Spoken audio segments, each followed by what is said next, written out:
उठा उठा सकळीक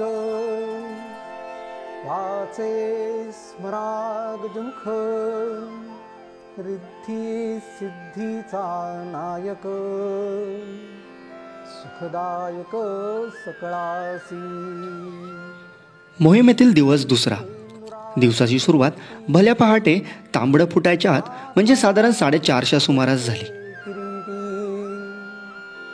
आज रायरेश्वर पठारापासून सुरू झालेला हा प्रवास कोळेश्वराच्या पायथ्याला असणाऱ्या जोर गावापर्यंत होणार होता। ध्वज एवढ्या सकाळी निघायचं कारण म्हणजे धारकऱ्यांचा असणारा प्रचंड लोंढा आणि प्रवासातील एकेरी वाट। रायरेश्वर सोडून आपण त्या खिंडीमध्ये जसं की पोहोचलो की नाही, रायरेश्वर आणि केंद्रगडाच्या तिथून आता या वाटेने आता आपण खालती निघालोत। एकेरी वाटे पूर्ण तुम्ही बघताय धारकरी कशा शिस्तीने पुढे चाललेले आहेत आणि आता ह्या जंगलातून खालती जाणार आहोत।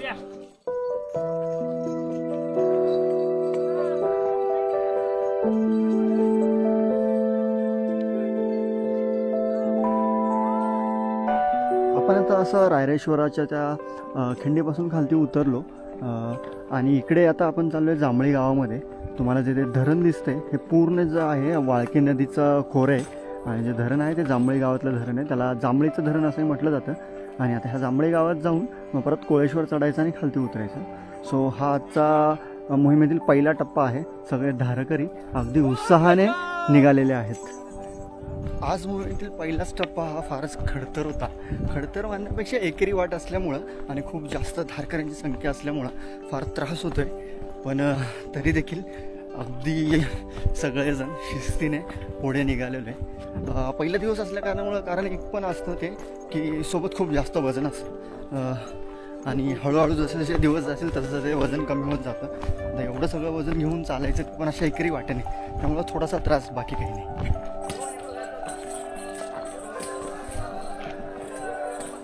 आणि आत्ता एक डोंगराची डावी उजवी करत आम्ही त्या जांभळी गावामध्ये पोहोचलेलो आहे। पाठीमागे बघाल हे आपलं जांभळी गाव।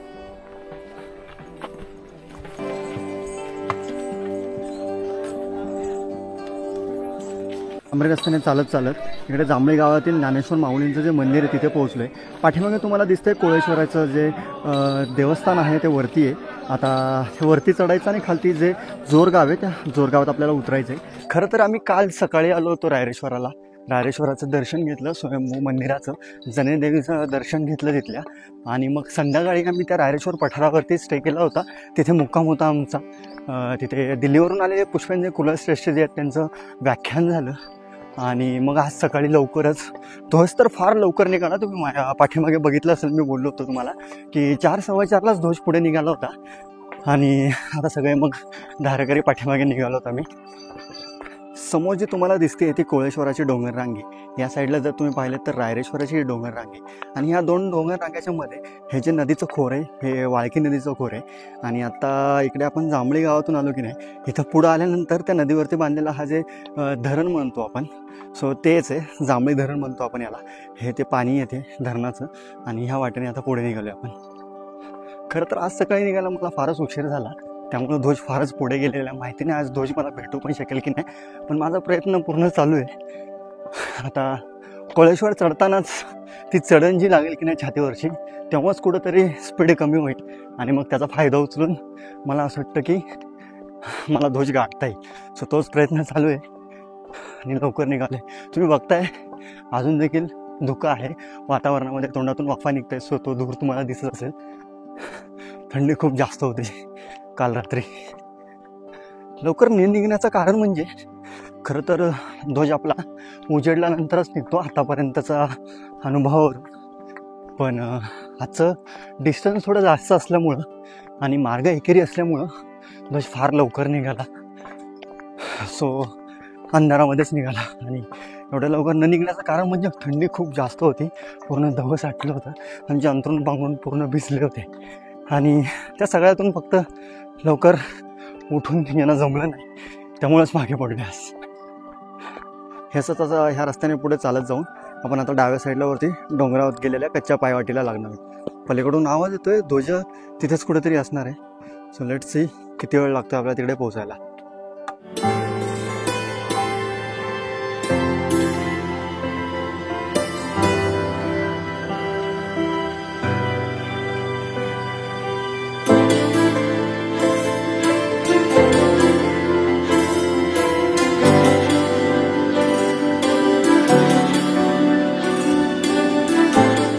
धरणातून आम्ही जसं कोळेश्वराचं पठार चढायला घेतलं की नाही, त्या जंगलाच्या पायवाट्याने अगदी थकवा लागतोय, कारण की छातीवरची चढण आहे आणि सोबतच भरपूर जास्त बोजा आहे प्रत्येकाच्या, आणि एकरी वाट असल्यामुळं हळूहळू अगदी सगळेजण चाललेलं आहे.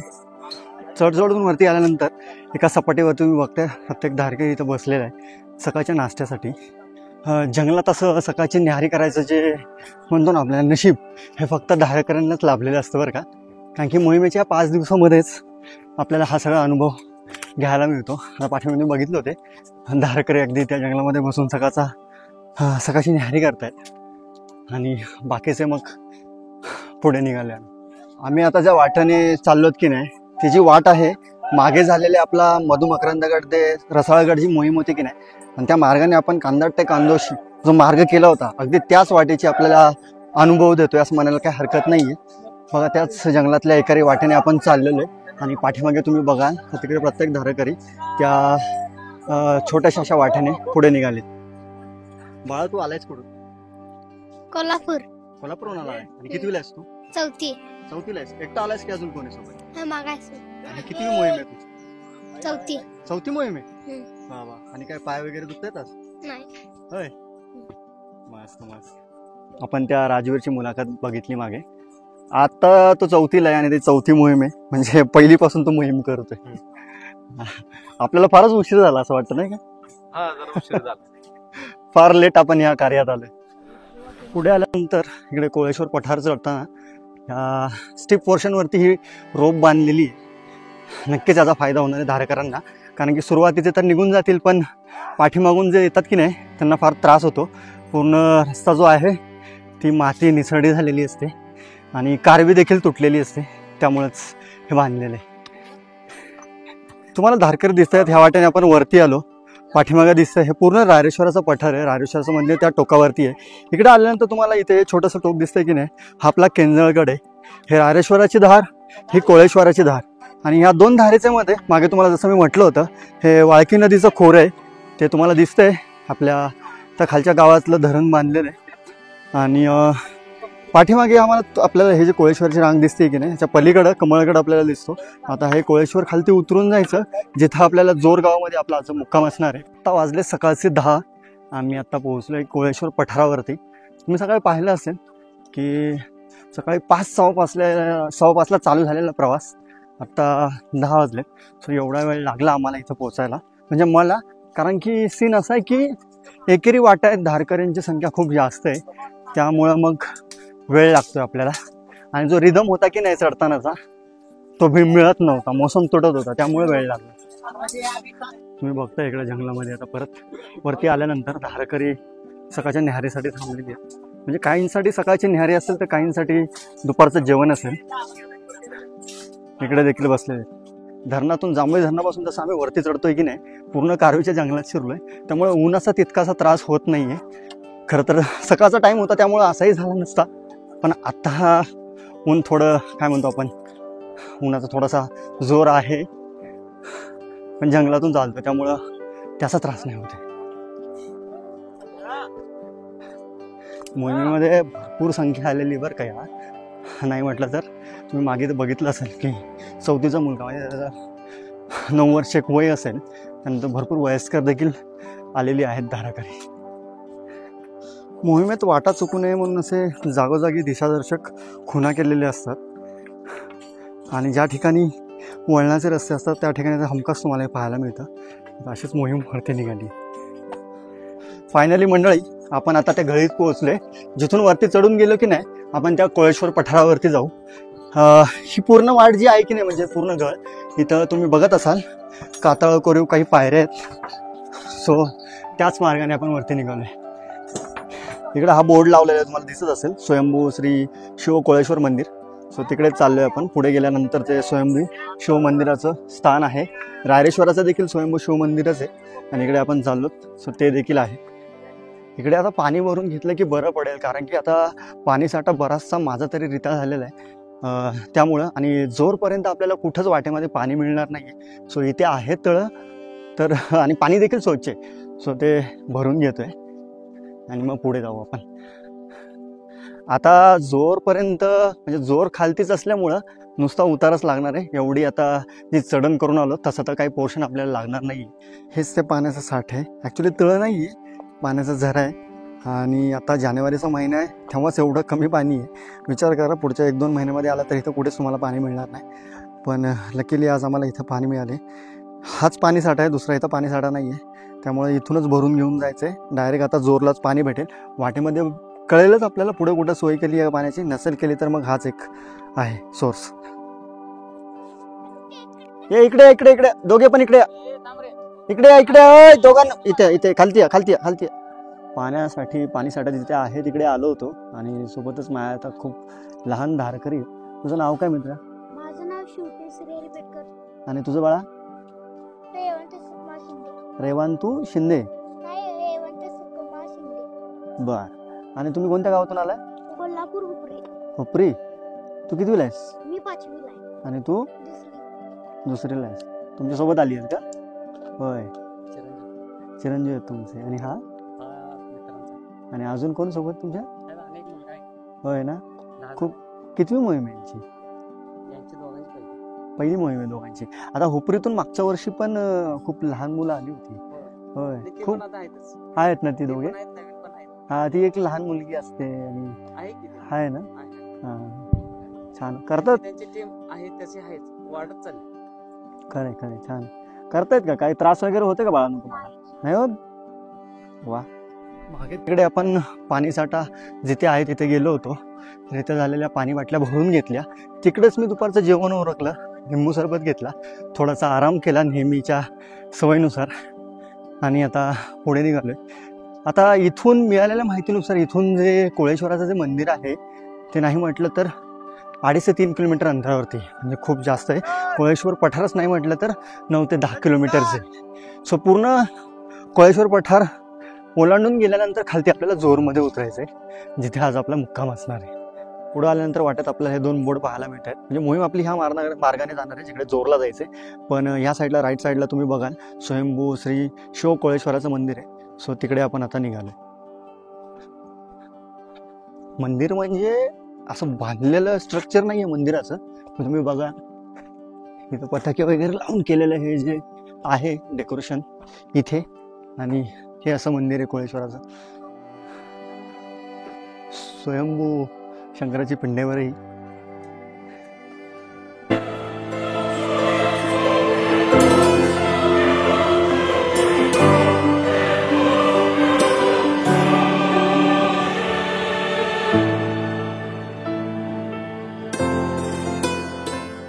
मागे आम्ही आता कोळेश्वराचं दर्शन केलं आणि पुढे आल्यानंतर सावलीत जरा मावळचे आम्ही धारेकरी थांबलोय. दरवर्षी तुम्हाला मोहिमेच्या व्हिडिओजमध्ये ध्वजासोबतचे काही फुटेज तुम्हाला पाहायला मिळतं, पण आज ते शक्य झालं नाही. ध्वज फारच लवकर सकाळी निघाला होता. मी प्रयत्न केला पण ते मला साधता आलं नाही. त्यामुळं मग आता हुकलाच आहे, ध्वज पुढे गेलाच आहे. तर मग आता मागे निवांत मजेशीरपणे आमची गडकोट मोहीम चाललेली आहे. वाटेमध्ये थांबत थांबत आराम करत करत आता निघालोय, कारण की इथून नाही म्हटलं तर एक 2 ते 3 तासामध्ये आम्ही खाली जोर गावामध्ये जाऊ. सो तिकडे जाऊन देखील असं वेगळं आम्हाला काय करता येणार नाही. आणि दुपारी मग ह्या उन्हाचा तडाखा न बसावा म्हणून आम्ही सावलीत थोडं थांबतोय, थोडासा आराम करू. ऊन उतरल्यानंतर मग इथून पुढे जाऊ. तोपर्यंत मग मागचे पण आमचे धारेकरी येतील. आणि मागे देखील धारकऱ्यांचा बराचसा अनुभव असतो, तो आपल्याला आज काय म्हणतो रेकॉर्ड करता येईल, गोळा करता येईल.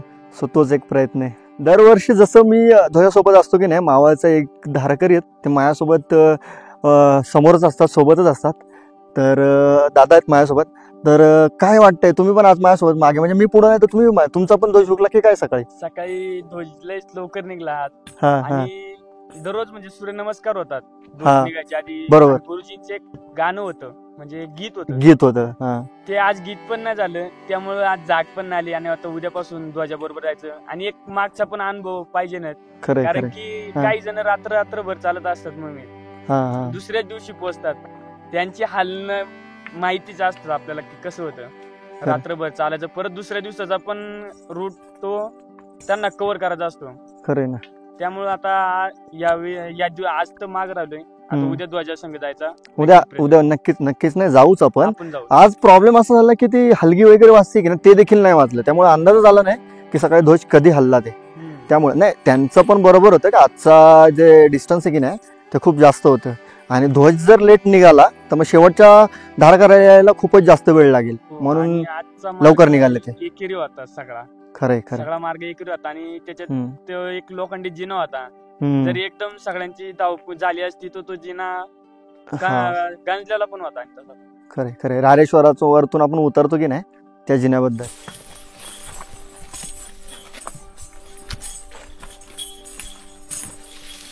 सगळे मावळचे धारेकरी माझ्यासोबत येत आता, म्हणजे आम्ही काही 4-5 सोबत होतो. तालमीतले काही 2 पैलवान आपल्यासोबत आहेत. तर तुला कसं वाटतं रे, अनुभव काय आहे तुझा आजचा? चांगला आहे. काय त्रास वगैरे होतोय तुला रे? तू दिसत नाहीयेस, उभा राहा. काय नाव काय आहे तुझं? मानव थोरात. आणि तुझं रे? तुझं वय काय आहे? 14. तुझं 14-15. तुम्हाला कोण घेऊन आले? सतीश आप्पा घेऊन आले का? समीर शिंदे तुमचा वस्ताद घेऊन आले. हे पण उरशातलेच आहेत. ती कोळेश्वराची रांग आहे. कोळेश्वर रांगेच्या ह्या मार्गाने आपण खालती आता उतरत आहोत. हा जे तुम्हाला नदीचं पात्र दिसतंय हे कृष्णा नदीचं पात्र आहे आणि ते ढोम धरण आहे. त्याच्याच पलीकडे ह्या क्रेस्ट लाईनवरती इथं तुम्हाला नाखिंदाचा पॉईंट दिसतोय. ही जी पूर्ण आहे रांग ही महाबळेश्वरची रांग आहे. इकडे आर्थरचे पॉईंट इकडे कुठेतरी येते आणि ओल्ड महाबळेश्वर आहे. सो आज आपल्याला खालती जे गाव दिसतंय की नाही जोर, त्या गावामध्ये आपला मुक्काम असणार आहे. उद्या जोर चढून वरती जायचं आहे आपल्याला आणि मग महाबळेश्वरच्या पलीकडे दुसऱ्या गावामध्ये आपला मुक्काम असणार आहे. सो आत्ता दुपारचं नाही म्हटलं तर किती वाजलेत सुनील दादा? 2:30 वाजलेत ना. 2:30 वाजता आता आम्ही या ठिकाणी पोहोचलो आणि साधारण 1 तासाभरातच आम्ही जोरला जाऊ. मग नाही म्हटलं तर 3 वाजता. आणि आम्ही हे सगळं आरामात करत आलोय बरं. सकाळी 5 वाजता चालू केलेला प्रवास आता इथं येऊन थांबलेला आहे आमचा. 2 वाजलेले आहेत, 2:30 झालेले आहेत आणि आता खालती 3-3:30ला आम्ही खालती पोहोचू. महाबळेश्वरचे त्या साईडला जे आर्थर सीट किंवा मडीमाल जे पॉईंट आहेत की नाही, याच्या पलीकडे गेल्यानंतर तुम्हाला तो चंद्रगड पाहायला मिळतो. खालती दाभीळ, लवळसे ती गावं आहेत. सो मागे ज्यावेळेस आम्ही केलं होतं रायरेश्वर, सो त्या साईडला उतरलो होतो आणि वरती चढून गेलो होतो. आत्ता ह्या वाट्याने आम्ही खालती उतरतोय. घसारा नाही आहे जास्त, ठीकठाक आहे सगळं, पण खूप जास्त धारकरी अगोदर गेल्यामुळं वाट्यामध्ये थोडीशी घसरण झालेली एवढंच. त्या मित्राने असा नाद लावला की मोहिमेला चल म्हणून. नाद कसं आहे? चांगला 1 नंबर नाद आहे हा. नाद कधीच सोडू शकणार नाही मी. हा खर तर 7व्या मोहिमेचा अनुभव आहे माझा. पण प्रत्येक मोहीम ही नवीन काहीतरी देऊन जाते. या मार्गावरती आपल्याला जीवनाचाच मार्ग एका दृष्टीने सापडतो. तर आपण वर्षभर स्वतःचा संसार व्यवसाय करत असतो, परंतु त्यामधून ह्या मोहिमेला येण्याचं कारण म्हणजे की आयुष्याची दिशा भरकटत जाते आयुष्यभर. पण या गडकोट मोहिमेमध्ये ती दिशा देण्याचं काम म्हणजे ही गडकोट मोहीम. खरं तर गुरुजींचा परिस्पर्श या मोहिमेच्या माध्यमातून गेले 8 वर्ष झालं आपल्याला झालाय. तेच आपलं भाग्याचं म्हणजे लक्षण आहे. आणि जोपर्यंत आपलं शरीर साथ देते तोपर्यंत आपण मोहीम केली पाहिजे. महाराष्ट्रातल्या प्रत्येक तरुणाने कधी ना कधी आयुष्यात एकतरी ही मोहीम केली पाहिजे. संदेश दादांनी खरंच महत्त्वाचा पॉईंट मांडलेला आहे. त्यांच्या बोलण्यातून एक आलं की ही मोहीम म्हणजे प्रत्येक मोहीम ही नवीन असते प्रत्येकासाठी. म्हणजे ह्या दादांचं आपण विचारलं की त्यांची पहिली मोहीम, पण माझी देखील ही पहिलीच मोहीम आहे. कारण की प्रत्येक मोहिमेचा अनुभव हा वेगळा असतो. दर मोहिमेमध्ये काहीतरी नवीन गोष्टी शिकायला मिळतात, नवीन धारकरी मिळतात, नवीन गोष्टी आपल्याला पाहायला मिळतात. पुढे आल्यानंतर तुम्ही वाटेचा घसारा बघताय किती मोठ्या प्रमाणात आहे. लिटरली पाय घसरत आहेत, असं होल्डच राहत नाही. आता सध्या आम्हाला तर काही इश्यू होणार नाही आहे, पण पाठीमागून ज्यावेळेस मॉब येईल की नाही त्यांना फार जास्त प्रॉब्लेम्स होणार आहेत. कारण की वाटेत पकडायला जी कारवी आहे ती कारवी तुटत चाललेली आहे आणि धारकरी जसे येत आहेत तसे वाटेमध्ये पूर्ण घसारा होतोय. आपल्यासोबत दादा, तुमचं नाव आहे? आणि तुम्ही अनवाणी पाहणी करताय नाही का मोहीम? हो, दरच वर्षी करता वाटतं ना? वा. आणि हलगी पथकामध्ये असतात. आता उद्या ध्वजासोबतच असाल तुम्ही. हे असतील पाठीमागच्या दादा असतील.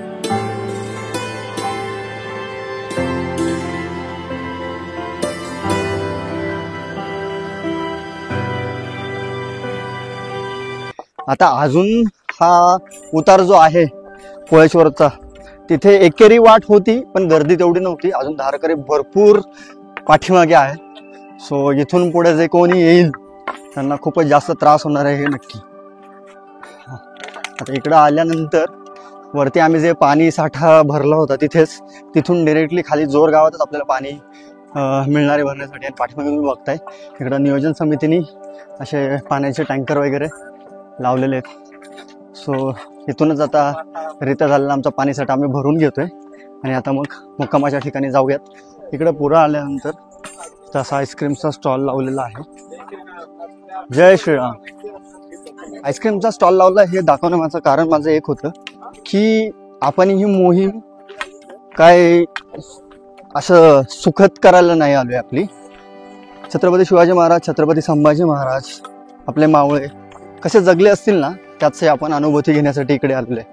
त्यामुळे ते जसे जगले होते की नाही तसा जगण्याचा प्रयत्न फक्त मोहिमेतील या 4 दिवसामध्ये आपल्याला करायचा आहे. एरवी आपण कुठे ट्रिपला गेल्यानंतर ह्या सगळ्या गोष्टी करतोच, पण बाहेरून काहीच घ्यायचं नाही, घरूनच सगळी शिदोरी आणायची आणि तीच शिदोरी सुरुवातीपासून शेवटपर्यंत आपल्याला टिकवायची असते. हेच मावळे आपले त्यावेळेस जगले होते. सो तोच अनुभव आपल्याला घ्यायचा आहे. वाटेमध्ये किती देखील आपली मन भरकवणाऱ्या गोष्टी दिसल्या की नाही, आईस्क्रीम असेल, वडापावच्या गाड्या असतात, भरपूर स्टॉल्स असतात, तिथं अजून देखील धारकरी दिसतात. ह्या व्हिडिओ मार्फत मला तुम्हाला एवढंच सांगायचं आहे, जे कोणी बघतंय त्यांना, ह्या वर्षी जर तुमच्याकडनं चूक झाली असेल, याच्या अगोदर जर चुका झाल्या असतील, पण इथून पुढच्या वर्षी चुका नाही झाल्या पाहिजेत. ज्या लोकांपर्यंत हा मेसेज पोहोचतोय, ज्या धारकऱ्यांपर्यंत मेसेज पोहोचतोय, त्यांनी आपल्या गावामध्ये आपल्या सोबत्याला हे नक्की सांगा. माझी कळकळीची विनंती आहे तुम्हाला. आपण मोहिमेचा अनुभव घ्यायला आलेलो आहे, आपण कुठे चंगळ मंगळ करायला नाही आलो आपली सगळी. सो ह्या गोष्टी नक्की लक्षात ठेवल्या पाहिजेत. अजून काही गोष्टी आहेत, पहिल्याच व्हिडिओमध्ये मला तुम्हाला ह्या गोष्टी सांगायच्या नव्हत्या, पण आता तशी वेळ आलेली आहे की बऱ्याच वेळेस मागे तुम्ही बघितलं कोळेश्वराच्या इथं जे पिण्याचं टाकं होतं त्यामध्ये कुणी शिस्तीने कधीच पाणी उचलत नव्हतं, सगळे गढूळ पाणी करत होते. त्यामुळे काय होतं, आपली वेळ निघून गेली म्हणून दुसऱ्याला त्याची गरज असते, हे लक्षात ठेवायला पाहिजे. सो त्याही गोष्टी नाही घडल्या पाहिजे. आता आपण पोहोचलोय त्या जोर गावामध्ये. वरतून आपल्याला जो ब्रिज दिसत होता की नाही, त्या ब्रिजवरतीच आहे. पाठीमागे तुम्हाला दिसत असेल तिकडे ध्वज लावलेला आहे आपला, आणि पाठीमागच्या पटांगणामध्ये आजचा मुक्काम असणार आहे ह्या पूर्ण ग्राउंडवरती. पाठीमागून इकडून आले तुम्हाला दिसत असेल कोळेश्वराचं पठार आहे आणि याच्या पलीकडे रायरेश्वर. सो रायरेश्वरवरून हे चढलो, हे उतरून आता ह्या गावात पोहोचले. आता उद्याचा जो पठ्ठा असणार आहे आपला, ते पाठीमागे तुम्हाला महाबळेश्वरची जी रांग दिसते की नाही, ती चढून वरती जायची. धारकरी इथं पाण्यामध्ये थोडेसे हातपाय तोंड वगैरे धुतात, फ्रेश होत आहेत. तर ही पूर्ण जे खोरं आहे की नाही, ही म्हणजे हे ज्या नदीवरती हा पूल बांधलेला आहे, हे कृष्णा रिव्हर आहे, म्हणजे कृष्णा गंगेचं आहे. आज आमचा जो मुक्काम असणार आहे की नाही, तो कृष्णा नदीच्या कडेलाच असणार आहे, कारण की हा जो ब्रिज बांधलेला आहे तो कृष्णा नदीवरतीच बांधलेला आहे. पाठीमागे तुम्हाला कृष्णाचं खोरं दिसतंय, या साईडला देखील हे जे खोरं दिसतंय की नाही नदीचं, हे कृष्णाचंच आहे. आणि पुढे जाऊन ह्याच नदीवरती मागे बांधलेला आपल्याला डॅम दिसत होता, धोम बलकवडे आपण डॅम म्हणतो की नाही, तो तोच आहे. आता जाऊयात पुढे आणि टेहळणी पथकाला विचारूयात की इतक्या लवकर येण्यामागचं कारण काय होतं त्यांचं.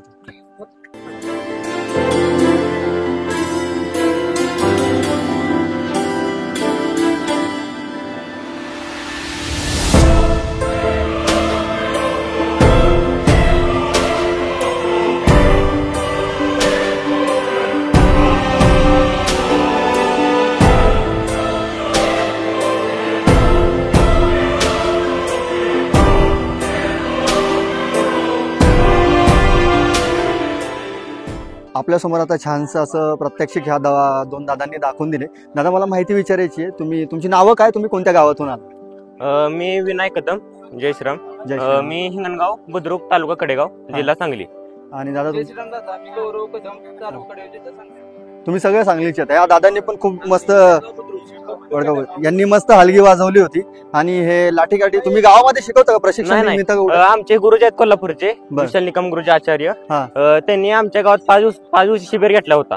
त्या शिबिरामध्ये आम्हाला गुरुजींनी आम्हाला शिकवलं. आणि त्या शिबिरात आहे ना, शस्त्र आणि शास्त्र, जसे आपल्या हिंदू धर्मात आपल्या ऐतिहासिक जशा शिकवत होते ना, शस्त्र आणि शास्त्र गुरुकुल पद्धतीनं, त्या पद्धतीने आम्हाला 5 दिवस शिबिर घेतला आणि 5 दिवस शस्त्र आणि शास्त्र शिकवलं. खूप खूप खूप छान वाटलं हे सगळं ऐकून. आपल्यासोबत आता छोटे धारकरी देखील आहेत, ते देखील आपल्याला आता लाठीकाठी करून दाखवतील.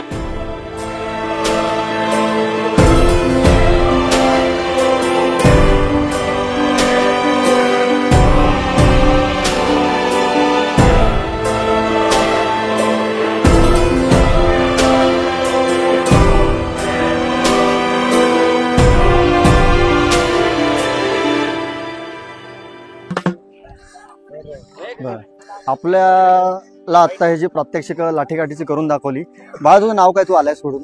स्वप्नील अशोक विरकर, हा, पारगाव खंडाळा, सातारा जिल्हा.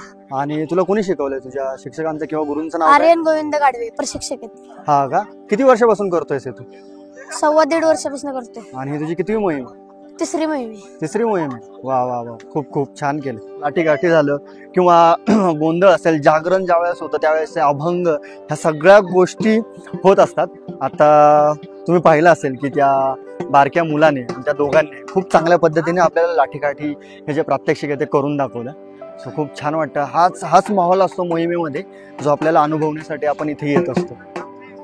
मोहिमेत येण्यासाठी वय लागत नाही, फक्त मनाची तयारी लागते किंवा घरच्यांची शिकवण लागते.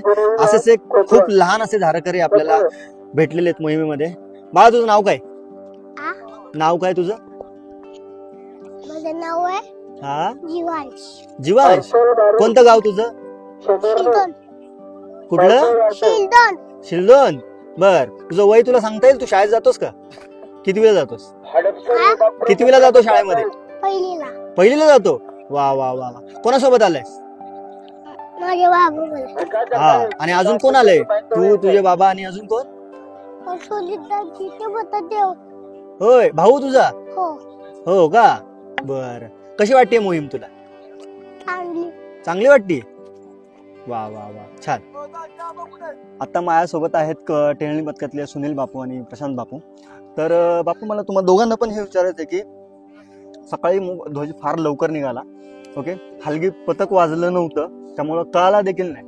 तर टेहळणी तुम्ही केली होती, टेक्निकल गोष्टी तुम्ही मला चांगल्या पद्धतीने सांगू शकता की एवढ्या लवकर निघण्याचं कारण काय होतं आणि म्हणजे धारकऱ्यांना कळून न देणं याच्या पाठीमागचं का गोष्टी?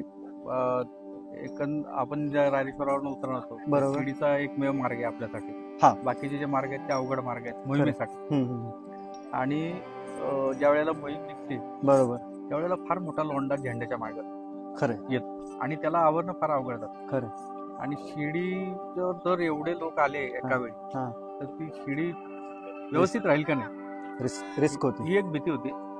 त्याच्यामुळं आम्ही, आणि तो भाग उतरायचा आहे रायरेश्वराचा पूर्ण, आणि कोळेश्वराचं पठार चढायचं. बरोबर, कोळेश्वराच्या पठाराला परत घसरणीची वाट आहे, चढताना फार घसरण आहे. त्या भागामध्ये एवढ्या संख्येचा गोंधळ होईल की जी काही संख्या जमेल सकाळी, बरोबर, येईल ती कमी संख्या येईल. म्हणून या नेहमीप्रमाणे आम्ही हलगी वाजवली नाही, बरोबर, किंवा माईक लावून सांगितलं नाही.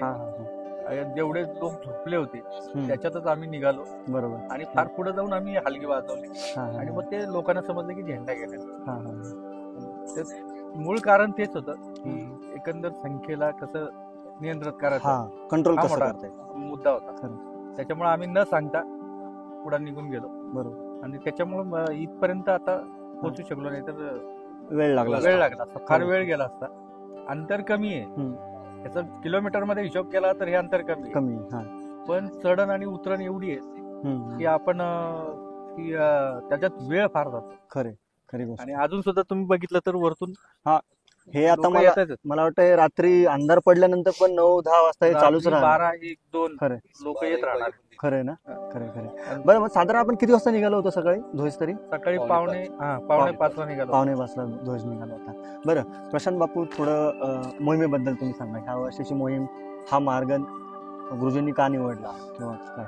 सगळ्यात या वर्षीची जी मोहीम आहे ती श्री दुर्ग रायरेश्वर ते श्री क्षेत्र महाबळेश्वर मार्गे पुढे प्रतापगड, ही वयाच्या 14व्या वर्षी ज्या शिवाजी महाराजांनी शपथ घेतली, प्रत्यक्ष करंगळीचं बोट कापलं, धारोष्ण रक्ताचा अभिषेक भगवान श्री शिवशंकरांना केला आणि त्यांनी शपथ घेतलं की हिंदवी स्वराज्य व्हावी ही श्रींची इच्छा, प्रतिज्ञा घेतली. आणि त्या क्षणापासून महाराजांनी कामाला सुरुवात केलं. त्यांची शेवटच्या श्वासापर्यंत शिवाजी महाराज कधी दमले नाही, थकले नाही, झुकले नाही, हाताळत नाही, उदास नाही, निराश नाही. सगळ्या संकटांच्या नाड्यावरती पाय ठेवून उघड्या मैदानात आदिलशाही, इमादशाही, बरीशाही, कुतुबशाही, मोगलशाही, फ्रेंच, डच, इंग्रज, सिद्धी, हाबशी, पोर्तुगीज ह्या सगळ्यांच्या मुर्द्यावरती पाय ठेवून ज्येष्ठ शुद्ध त्रयोदशी 6 जून 1674 शालिवाहन शके 1596 शिवछत्रपती सप्तसिंधू सप्तगंगांच्या जलानं हे अभिषिक्त झाले, म्हणजे छत्रपती झाले. बरोबर. जो देश म्हणजे सत्याग्रह मोहम्मद बिन कासिम पासून ते शिवछत्रपतींच्या उदयापर्यंत गुलामगिरीच्या नरकात खचत पिचत लाचार कोल्या कुत्र्यासारखं जीवन जगत होता, तर त्या सरसकट सगळ्या हिंदू समाजाला आपण कोण आहोत, कशा साठी आणि जगावे कसे मी, विचारा स्वतःला असा प्रश्न नेहमी, जगू पांग फेडा वया माय भूचे, आम्ही मार्ग चालू जिजाऊ स्वतःचे. ही सगळी अंतकरणातली उर्मी सरसकट सगळ्या हिंदू समाजाच्या अंतकरणात निर्माण केली. म्हणून ज्येष्ठ शुद्ध त्रयोदशी 6 जून 1674 शिवछत्रपती सप्तसिंधू सप्तगंगांच्या जलानं अभिषिक्त झाले. म्हणजे लाचार जगणारी माणसांना सत्व, स्वाभिमान, जातीवंतपणा, कडवेपणा, शौर्य, धैर्य, पौरुष, पराक्रम, साहस, त्याग, बुद्धीचातुर्य सरसकट सगळ्या हिंदूंच्या अंतकरणात निर्माण केलं आणि प्रति आवाहन देऊन ह्या सगळ्या शत्रूसनी हो स्वाभिमानानं उभं राहिले.